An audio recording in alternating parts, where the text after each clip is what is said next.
I always am humbled by these introductions and looking for the person that you're talking about.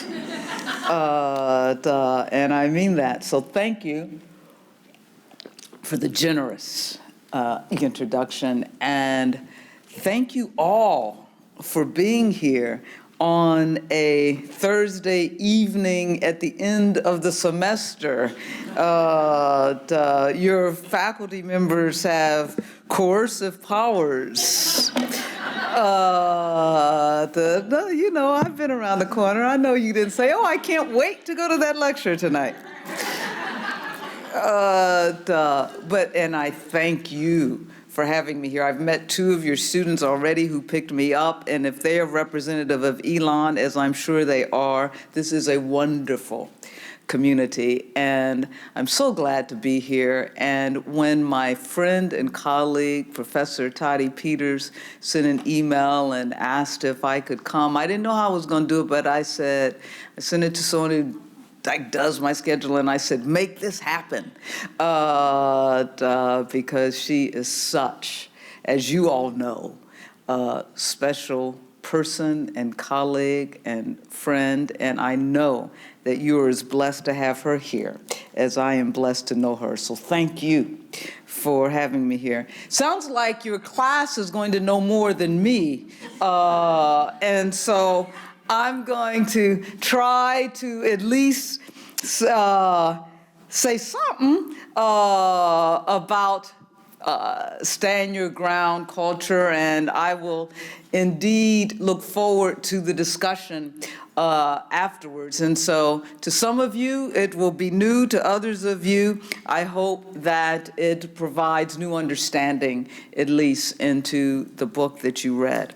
And so this evening, I'm going to spend a little time discussing what we mean by stand your ground culture in these times in which we now currently find ourselves living. Black Lives Matter. This was the hashtag that Alicia Garza, Patrisse Cullors, and Opal Tomette created as, in their words, a call to action for Black people after 17-year-old Trayvon Martin was posthumously placed on trial for his own murder, and the killer was not held accountable for the crime he committed, unquote. As the Black Lives Matters hashtag went viral across social media and eventually moved from social media to the streets, one thing became abundantly clear. It was more than just a slogan. It was a symbol. For as theologian Paul Tillich would say of symbols, it, quote unquote, unlocked dimensions of the soul. In this regard, the Black Lives Matters hashtag tapped into the collective soul of Black women and men because they were once again confronted with the hard truth of how dangerous a world this was and is for their sons and daughters. As Black parents, you encourage your children to dream, to go for their dreams, and to believe in themselves. At the same time, however, you have to make them aware of the society of which they are a part. This is a society where they, especially Black male children, are perceived as threatening, suspicious, and dangerous. Black parents know that the world is much more dangerous for their daughters and especially for their sons than their sons and daughters are to the world. Again, to be sure, after the July 13th, 2013 not guilty verdict of Trayvon's killer, Black people wondered if this country would ever be a safe place for Black children. When the judge read the verdict, Black America had to once again confront the harsh reality that Black life in America was virtually unprotected, if not dispensable. The decision regarding Trayvon's killer was the 21st century version of the 1857 Dred Scott decision, which announced that at any given moment in time, Black people have, quote, no rights that the white man is bound to respect, unquote. As hurt, Disbelief, anger, confusion, and fear was profound within Black households, Black neighborhoods, Black barbershops, beauty parlors, Black churches, and the various gathering spaces of Black people in America. One question was being asked. Even if it was not explicitly spoken, it was asked nonetheless. And that question was this: did Black lives matter in America? For after Trayvon, there was Jordan, then Renisha, then Jonathan and Eric, Walter, Rakia, Michael, James, Tamir, Freddie, Sandra, and Laquan, and the list can go on. And so, the answer to the question that was pervasive in Black communities across America was clear. Black lives did not matter. But why? Was it simply because a few bigoted whites managed to become police officers and gain the power of the uniform and badge to act upon their white racism? Or was it simply that there were some white people who did not like Black people and twisted the laws of the land like stand your ground to act out their murderous racist fantasies? Or was it about something more? Is it about something more? Is it about America itself? As young Black men and women continue to be murdered at the hands of white people with seeming impunity, my mind went back to a question that I asked my father some 50 years ago. As a 5 or 6-year-old growing up in Dayton, Ohio, I heard the whispers of the adults around me talking about how awful it was that the church was bombed and those 4 little girls were killed. Of course, this was the 1963 bombing of the 16th Street Baptist Church in Birmingham, Alabama. I can remember at that time hearing someone say that the white man who did it will probably never be caught, and if he were to be caught, nothing was likely to happen to him. Around that same time in my childhood, I remember seeing pictures on the news of white policemen with dogs attacking Black people. What struck me most were the dogs attacking Black children. I didn't know what I was watching at the time, but those images were seared into my mind, perhaps contributing to my fear of dogs today.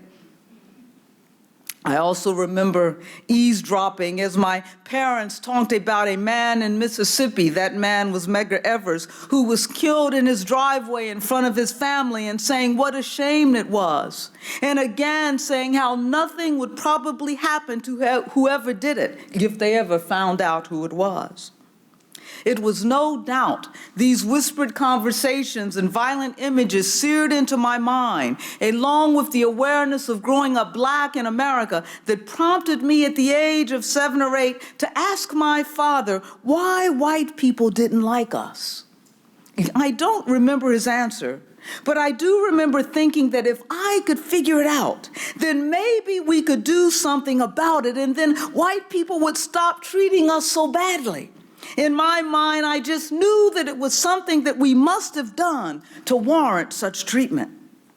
I can't remember how much time had passed before I figured out the answer, whether it was weeks or months, but I do remember as if it was yesterday that I picked up the conversation again with my father.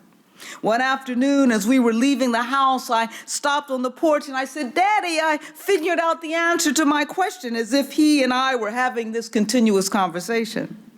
He asked, "The answer to what question?" I said, "To what we did that made white people not like us and treat us so badly." He said, "Oh, what did you figure out?" I said that we didn't do anything. They just treat us like this because they want to. It could be, I said, then the Indians or the Chinese. It just happens to be us. Little did I know at the time that it wasn't just us, and that it was more than simply whether or not white people liked us. Now here we are, some 50 years later, with Black people, to be sure, virtually asking the same question as I asked as a 7 or 8-year-old child. Why? Why are our Black sons and daughters being treated so badly? Why, in an era of a Black president, do the bodies and lives of Black people, especially young Black males, seem to be in as much jeopardy as they have ever been in our nation's history? Why does it seem that Black lives do not matter? Several decades ago, pioneering feminist theologian Mary Daly raised this concern of Christianity in relation to its complicity in women's oppression and subjugation. She asked something like this. She said, if its central symbol, meaning the male savior, has been used that way, that is to oppress women, and has a long history of being used that way, then maybe there is something, she said, wrong with the symbol itself. And so it is that in the light of the way in which Black lives continue to be in jeopardy in this country, I found myself wondering if there is something wrong with the country itself. 50 years ago, in response to President Kennedy's assassination, Martin Luther King Jr. wrote, while the question who killed President Kennedy is important, the question what killed him is more important. Martin King's words are instructive to us in answering the question of why. For in order to answer this question, we must understand what it is about America, this land of the free, this democracy that is killing the Trayvons and the Renishas. And so, with the time before me, let me try to answer what killed Trayvon and all the other Trayvons before looking to what I believe we should and can do about it. What killed Trayvon? While the answer to this question certainly involves the Stand Your Ground law, which was a backdrop to the Trayvon Martin case, it goes beyond this law. The Stand Your Ground law itself is an extension of English common law that gives a person the right to protect his or her castle. Stand your ground essentially broadens the notion of castle to include one's body. It permits certain individuals to protect their embodied castle whenever and wherever they feel threatened. In this regard, a person does not have to retreat from the place in which he or she is castled. They can stand their ground. Essentially, a person's body becomes his or her castle. Now, while this law was initially invoked as a reason for Trayvon's slaying, it was not used as a formal defense. Nevertheless, Stand Your Ground law signals a social cultural climate that makes the destruction and death of Black bodies inevitable and even permissible. It signals a stand your ground culture. This culture is the culture that has produced and sustained slavery, Black codes, Jim Crow, lynching, and other forms of racialized violence on Black bodies. Most disturbing, as we have seen, this stand your ground culture seems only to have intensified during this time of a Black president as it continues to take Black lives. And so, what is going on? The answer to this question begins with the recognition, and those of you who've read Stand Your Ground will recognize this, the recognition of the grand narrative of this country, which has sustained a stand your ground culture, and the religious canopies that have legitimated it. Because I cannot begin to cover fully the complex and interlocking web of systems this narrative has spawned, along with the caricature and stereotypes grafted on to Black bodies in the time before us, I will focus primarily on one particular construct that is crucial to answering the reason why, as CNN commentator Elsie Granderson says, Black murder victims are put on trial, and thus the construct that helps us to understand the very nature of stand your ground culture. This is the construct of the Black body as a criminal body. That is, a body always guilty of something, and thus making aggressive and fatal violence against Black bodies acceptable. The making of the criminal Black body begins with the arrival of the first Americans to this soil, Pilgrims and Puritans alike. In 98 CE, Roman historian Tacitus published what has been called one of the most dangerous books ever written, Germania. Perhaps it is. For in a brief space of 30 pages, he offered an ethnological perspective that would have tragic consequences for centuries to come. It is the racial specter behind stand your ground culture. Germania provides a meticulous portrait of an Aboriginal people, he says, free from all taint of intermarriages, with, he says, fierce blue eyes, red hair, huge frames, who possessed good moral habits, a peculiar respect for individual rights, and an almost, he said, instinctive love for freedom. Tacitus' ethnological description spawned the construction of the Anglo-Saxon myth. This myth has been a ubiquitous, even if unspoken and unacknowledged ideology in the modern world. Initially, this myth highlighted Anglo-Saxon forms of governing and stressed the unique superiority of Anglo-Saxon religious and political institutions. Eventually, and perhaps inevitably, the myth shifted its focus to Anglo-Saxon blood. In so doing, it suggested that the superiority of Anglo-Saxon institutions was a result of Anglo-Saxon blood. It argued that strong moral qualities and high regard for freedom flowed uniquely through Anglo-Saxon veins. This myth, replete with reverence for Tacitus, arrived in America by way of England's post-Reformation struggles with the Pilgrims and Puritans as they fled from the Church of England to build a nation more befitting Anglo-Saxon virtue and freedom. They, the Pilgrims and Puritans, considered themselves the Anglo-Saxon remnant that was continuing a divine mission. They traced this mission beyond the woods of Tacitus Germans to the biblical Israelites. They therefore carried their Anglo-Saxon heritage across the Atlantic Ocean with a sanctified, self-righteous pride. From its earliest beginnings, therefore, America's social political identity with a legitimating religious canopy was an Anglo-Saxon identity. Its sense of democracy and freedom was inextricably linked to the Anglo-Saxon myth. This was a myth that greatly shaped the father of America's democracy, Thomas Jefferson. Jefferson was a thoroughgoing and unabashed Anglo-Saxonist, to the point of studying Anglo-Saxon language and grammar and insisting that it be taught in the university. Jefferson wasn't the only founding father that was a thoroughgoing and unapologetic Anglo-Saxonist. The point of the matter is that through the political architects of this nation, such as Jefferson, America's democracy was conceived as an expression of Anglo-Saxon character.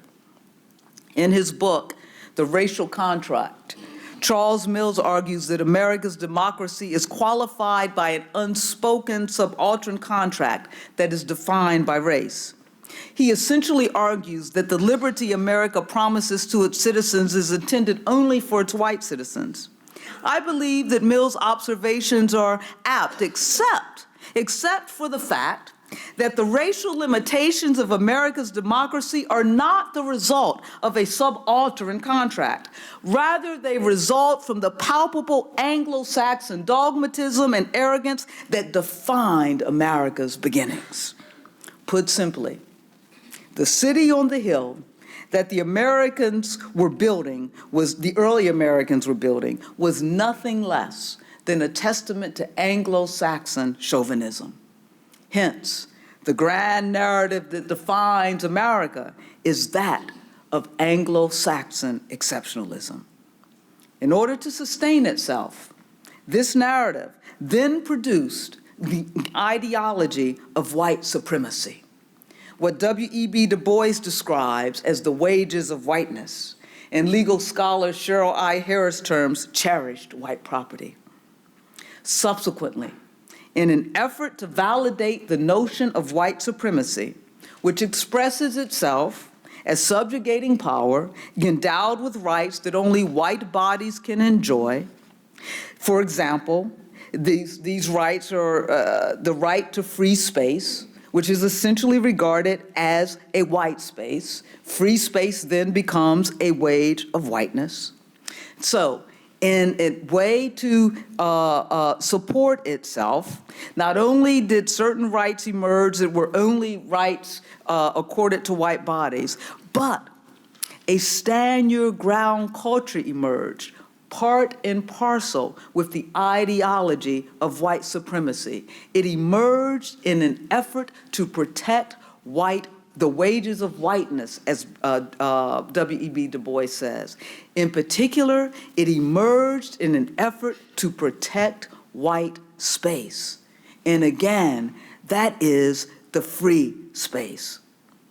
What is essential to understand is that white space is free space, and that space is wherever the white body is castled.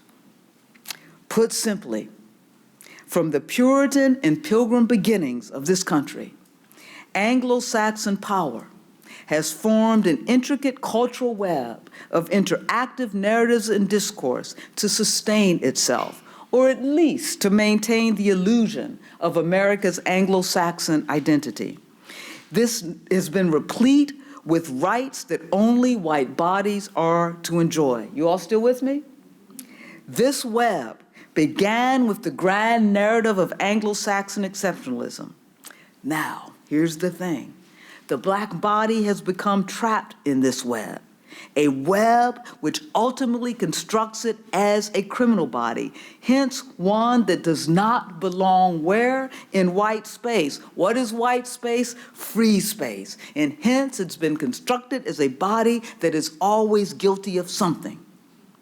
The construct of the black body as a criminal body is in fact not a 21st or even 20th century construct. It is a construct that comes to us from slavery. It is a part of the legacy of slavery. How so? The black body as chattel is the specter from slavery that has the greatest impact upon black people's current social, cultural realities. It was firmly established within America's collective consciousness during slavery, and it is a valuable part of America's exceptionalist identity. Thus, it is not easily disposed of. As Michelle Alexander has aptly pointed out, racism is highly adaptable. So too, I say, are the constructs that have fostered it. They just take different forms, those that are appropriate to the, quote-unquote appropriate, to the social historical context. It is what one legal scholar has called preservation through transformation. Oftentimes, the transformation of these constructs effectively mask the racialized character of them. Such is the case with the transformation of the black body as chattel. The black body that was once marked as chattel is now marked as criminal. This construct serves the same purpose as the construct of chattel. It relegates the black body to an unfree space. It preserves the free space as a white space. This transformation from chattel to criminal began shortly after emancipation. W.E.B. Du Bois, who many of you have read, says this. He says that the slave went free, stood a brief moment in the sun, and then moved again toward slavery. What Du Bois is referring to is this brief period of Reconstruction. During this period, black people began to enjoy some of the rights that were considered wages of whiteness. For instance, they were able to vote and run for political office. In fact, black men were elected to the United States Senate and the House of Representatives during Reconstruction. However, the image of the black person as chattel still lurked in the imagination of American society. The fear of black people that consumed white people after emancipation was driven by the belief that black people no longer believed themselves or behaved as chattel as if they ever did. There was a longing in the white collective consciousness for the old Negro. Essentially, there was an urgency to reinscribe black people with their identity as chattel, hence to return them to the space for which they had been allegedly created.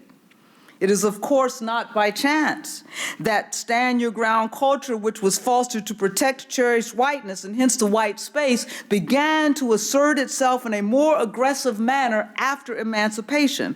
Why? Because this was the first time that white America had to deal with a population of free black bodies. Even Alexis de Tocqueville recognized during his 19th century travels across the United States that, he said, the prejudice that repels Negroes seems to grow as Negroes cease to be slaves, end quote. The assertion of stand-your-ground culture effectively removed the black body from the white space during this period by criminalizing it. How? The various assertions of Reconstruction, post-Reconstruction stand-your-ground culture, such as black codes, Jim Crow laws, and lynching, served to transform the construction of chattel into criminal. The various black codes and Jim Crow laws in particular served to plant the image of the black body as a criminal body deep within America's collective consciousness. Essentially, these legal productions made a criminal of black people, so to criminalize them. This occurred through the judicious implementation, does this sound familiar, of racially biased laws. The primary target of the criminalizing project was, of course, the black male, since he was caricatured as the most dangerous free black body. He was the one that most urgently needed to be returned to a chattel space. The vagrancy laws of this time illustrate how the black body, especially the black male body, became trapped in the criminal cycle. Du Bois pays particular attention to these laws in his essay on the Black Reconstruction. He calls these laws the most oppressive laws of that period, designed, he said, to fit the Negro's condition and to be enforced particularly with regard to the Negro. Let me give you an example of one of these laws. It's the Georgia law. And in that law, it stipulated this. Here's the Georgia law of that period. All persons wandering or strolling about in idleness, who are able to work, and who have no property to support them, all persons leading an idle, immoral, or profligate life, who have no property to support them and are able to work and do not work, all persons who are able to work and having no visible and no means of a fair, honest, and respectable livelihood shall be deemed and considered vagrants and shall be indicted as such.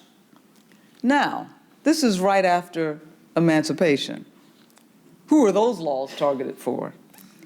Even though many of these laws did not mention race, it is clear that black people were the targets of them. That the chance of a black person gaining steady employment after emancipation was next to none. If they managed to do so, the pay was certainly not sufficient to support them. Therefore, it is clear, as Du Bois said, that the vagrant laws were written to fit the Negro's condition. They were meant to ensnare them in a criminal cycle. Consequently, a new chattel identity was constructed. This identity was effectively transformed and reinscribed in two ways. First, the penalty for vagrancy typically involved jail time, or second, some form of forced labor. Both forms of punishment literally placed the black body back into an unfree space. It removed it from the white space and returned it to the space that America's exceptionalist narratives said was suited for it. Again, an unfree space. The criminal was literally made into chattel. The chattel was literally made into a criminal. Through the punishment of forced labor, they again were deprived the right of ownership to their own bodies. The chattel identity was subtly reconstructed as a criminal identity. You with me? At the same time, these laws assured that the black body would be viewed as a criminal body within America's collective imagination. They literally made a criminal of black people. All the black person had to do was literally be black. Essentially, these laws penalized black people for living while black. Again, the very conditions of black living were made illegal. It is in this way that blackness itself became a marker for criminality. The black body was effectively criminalized. And again, like chattel, a criminal does not belong wandering around in free space. This construct of the criminal black body has been sustained in the 20th and 21st century the same way it was sustained in post-emancipation of America through the racially biased laws of stand your ground culture, such as drug laws, stop and frisk, and the stand your ground law itself. One researcher put it this way: so ubiquitous, he said, is the pattern of discriminatory law enforcement that the effect has been to criminalize an entire black population. Indeed, most recently, if you've been listening to the news, according to the New York Daily News, a close aide to President Nixon, John Ehrlichman, said, in speaking of the drug laws implemented during the Nixon presidency, he said, in laws for which we are still suffering the repercussions from, he said this, he said, quote, "We knew we couldn't make it illegal to be either against the war or illegal to be black. But by getting the public to associate the hippies with marijuana and blacks with heroin, and then criminalizing both heavily, we could disrupt those communities. We could arrest their leaders, raid their homes, break up their meetings, and vilify them," he said, night after night on the evening news. "Did we know we were lying about the drugs?" he said. "Of course we did." End quote. Michelle Alexander has called the prison industrial complex the new Jim Crow. She is right in the sense that it does, as she says, function as a well-designed system of racialized social control in a manner, she says, strikingly similar to Jim Crow, end quote. The laws that have been generated to ensure a majority black imprisoned population certainly are updated versions of Jim Crow laws. Nevertheless, the industrial prison complex is about more than the Jim Crow laws that make it work. This complex attempts to reinstall in a more acceptable 21st century manner the same system that Jim Crow was developed to reinstate: slavery. The prison industrial complex returns the black body back to its proper place. It virtually re-enslaves the black body by putting it behind bars. If the black criminal is the new chattel, the industrial prison complex is the new slaveocracy. The industrial prison complex is the institutional manifestation of stand your ground culture. With jails and prisons serving as the new plantations, cherished white property is protected, again, the most dangerous black body, that is the black male body, is adequately patrolled. What makes the transformation complete is the insinuation of the image of the black body as criminal into the American collective consciousness. When this is done, the black body and the criminal body become virtually synonymous. Therefore, to see a black male body is to see a criminal body. As sociologist Victor Rios has rightly noted, this applies to brown bodies as well, that is, Latino males. And so, as Rios says, one criminalizes these males long before they do anything criminal. And thus, it was impossible for the white police officer to see Tamir Rice, as the 12-year-old child that he was. He saw a threatening criminal man. It is interesting to note, by the way, that Ohio, the state from which I'm from, has an open carry law, meaning that it's legal to carry a gun in public. So even if the officer thought Tamir was 21, he had a right to carry a gun. What is clear, however, is that the right to carry a gun with impunity is a right reserved for white bodies. It is a wage of whiteness. It should be noted that the black female body has been criminalized as well, perhaps in a more gender-specific way. She is often portrayed as criminally immoral and most times mean and angry. It is the case that black women are incarcerated at a rate 4 times higher than their white counterpart. It is no accident, it seems to me, that the image of a black mother that continuously looped during last year's uprising in Baltimore, about a year ago today, was that of a black mother hitting her son as she reprimanded him for being a part of the uprising. The point of the matter is that black women are portrayed as angry and violent, and hence, a Sandra Bland, or hence, a young teenage girl is seen as dangerous and she is body slammed to the floor for talking on her cell phone in a classroom. Or a black bikini-clad teenage girl is wrestled to the ground. Why? Because, as Victor Rios says, one sees these girls as violent girls, the angry, mean black woman. The transformation from chattel to criminal is complete. The free black body is viewed as a clear and present danger to cherished white property. It is a body that needs to be kept from roaming freely about society. It needs to be controlled. This is a criminal body. It is an unalterably guilty body. Free black bodies have to be guilty of something. In fact, according to the web of discourse and knowledge spun by America's grand narrative of Anglo-Saxon exceptionalism, they are. They are guilty of trespassing into white space. Practically speaking, and as we have seen, a free black body does not enjoy the presumption of innocence. It must always be guilty of something. Hence, black murder victims are the ones put on trial, because not only are they criminal or violent, but they transgressed white space. And what is that space? The space where a white body is castled. What killed the Trayvons of our world and continues to kill our black children? American exceptionalism's constructed reality of black guilt. That's what killed them. They were free black bodies in a white space. They were guilty of a crime. It was a white space because white people occupied it.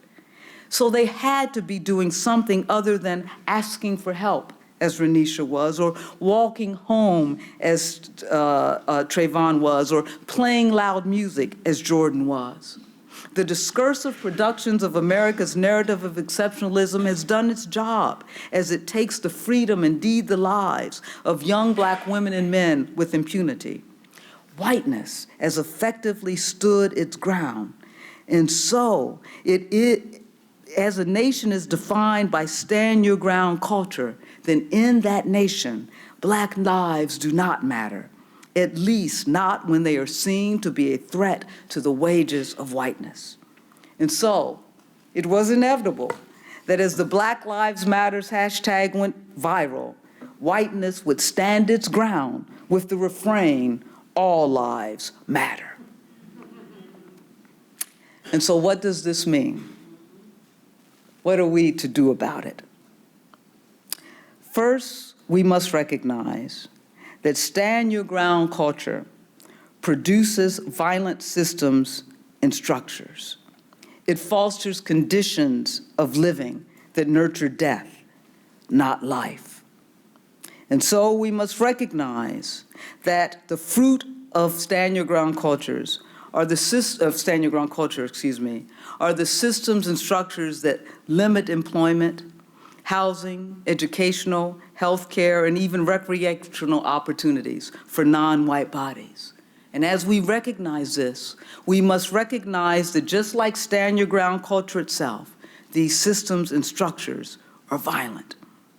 Moreover, it is no wonder that we see disproportionately higher rates of crime and homicide in certain communities, amongst black males, for example, for this is the violence that violence produced. The caricatures ingrained within the American imagination of the threatening black male and angry black female, which leads to black people being twice as likely to be arrested and 4 times as likely to experience force during an encounter with police, those caricatures and stereotypes are violent. The criminal justice disparities that cause 1 in 15 Black men to be incarcerated and make it 3 times more likely for Black women in comparison to white women to be incarcerated are violent. A juvenile justice system in which Black youth are disproportionately sentenced to adult prisons is violent. The socioeconomic policies rendering Black children 4 times more likely than white or Asian children and significantly more likely than Latino children to live in poverty are violent. An educational system where Black students are expelled at 3 times the rate of white students, and where a quarter of high schools with the highest percentage of Black and Latino students do not offer any Algebra 2 classes, while a third of these schools do not have any chemistry classes. This educational system is violent. This is the unnamed violence that is woven into the fabric of America. It is the violence generated by the narrative of Anglo-Saxon exceptionalism. It is the violence of stand your ground culture. It is the violence that violence has created. What are we to do? We must stop the violence at its source and demand a change in these inequitable systems and structures, because for now, they are doing their job. They are destroying Black lives. In the meantime, we must work to provide the resources of support, both material and personal, for those trapped in these conclaves of death, so that they are able not only to survive with dignity, but to thrive, I'm sorry. But then there's another level of response. I do believe that change starts from the bottom up. Hence, we must change the web of relationships of power from below in order to change power relationships above. As I often say, unjust dominating power trickles down. Change radiates up.